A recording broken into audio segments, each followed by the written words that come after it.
صل على محمد وآل محمد اللهم صل بسم اللہ الرحمن الرحیم اللہم صلی علی سیدنا محمد وعلی آل محمد۔ السلام علیکم ورحمۃ اللہ وبرکاتہ۔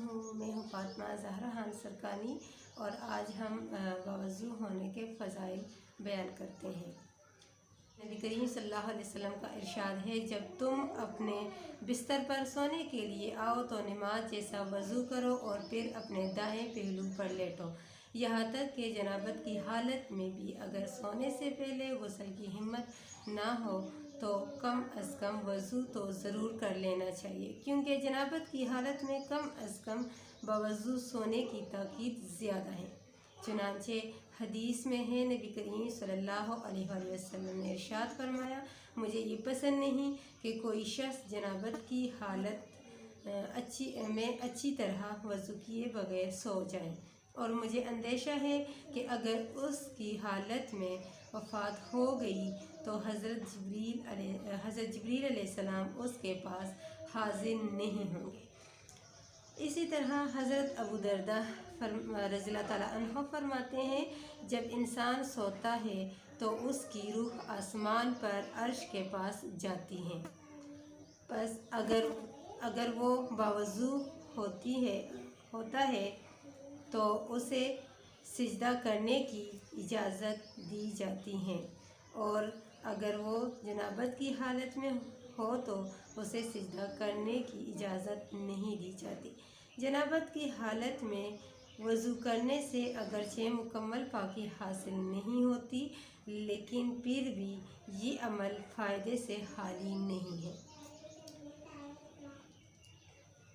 کیونکہ اس صورت میں بھی اسے پاکی کے ساتھ سونے والے کی طرح اجر ملتا ہے۔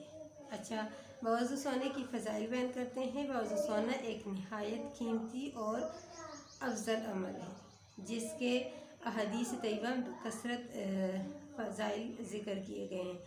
نمبر 1، فرشتے کی مغفرت کی دعا ملتی ہیں۔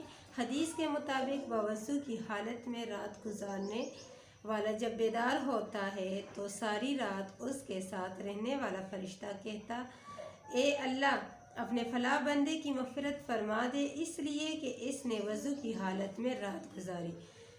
نمبر 2، باوضو سونے والے کی دعا قبول ہوتی ہے۔ حدیث میں ہے، نبی کریم صلی اللہ علیہ وسلم کا ارشاد ہے، جو شخص اپنے بستر میں وضو کی حالت میں جائے اور ذکر کرتا رہے یہاں تک کہ اسے نیند آ جائے تو رات کے جس پہر بھی آنکھ کھلنے پر وہ کروٹ لے اور اللہ تعالیٰ سے دنیا و آخرت کی کسی خیر و بلائی کا سوال کرے، اللہ تعالیٰ اسے وہ ضرور عطا فرما دے گا۔ نمبر 3، باوضو سوتے ہوئے مرنے والا شہادت کی موت مرتا ہے۔ حضرت انس رضی اللہ تعالیٰ عنہ نبی کریم صلی اللہ علیہ وسلم کا یہ ارشاد نقل فرماتے ہیں، جس نے وضو کی حالت میں رات گزاری پھر اسی میں مر گیا تو شہادت کی موت مرا۔ نمبر 4، باوضو سونے والا روزہ دار شب بیدار کی طرح ہے۔ حضرت عمر بن حریث رضی اللہ تعالیٰ عنہ نبی کریم صلی اللہ علیہ وسلم کا ارشاد نقل فرماتے ہیں، وضو کی حالت میں سونے والا دن بھر روزے رکھنے والے اور رات بھر عبادت کرنے والے کے برابر ہے۔ نمبر 5، باوضو سوتے ہوئے مرنے والا باوضو اٹھایا جائے گا۔ حضرت عبداللہ بن عباس رضی اللہ تعالیٰ عنہ سے مروی ہے، انہوں نے سونے کے ساتھ تاکید کرتے ہوئے فرمایا، تم ہرگز وضو کے بغیر نہ سونا، کیونکہ روحیں اسی حالت میں اٹھائی جاتی ہیں۔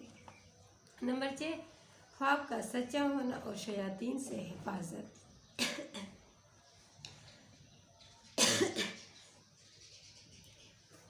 علامہ ابن حجر باوضو سونے کے فوائد بیان کرتے ہوئے فرمایا، ان فوائد میں سے ایک فائدہ یہ ہے کہ اسی حالت میں خواب سچے ہوتے ہیں اور شیاطین اسے تنگ نہیں کرتے۔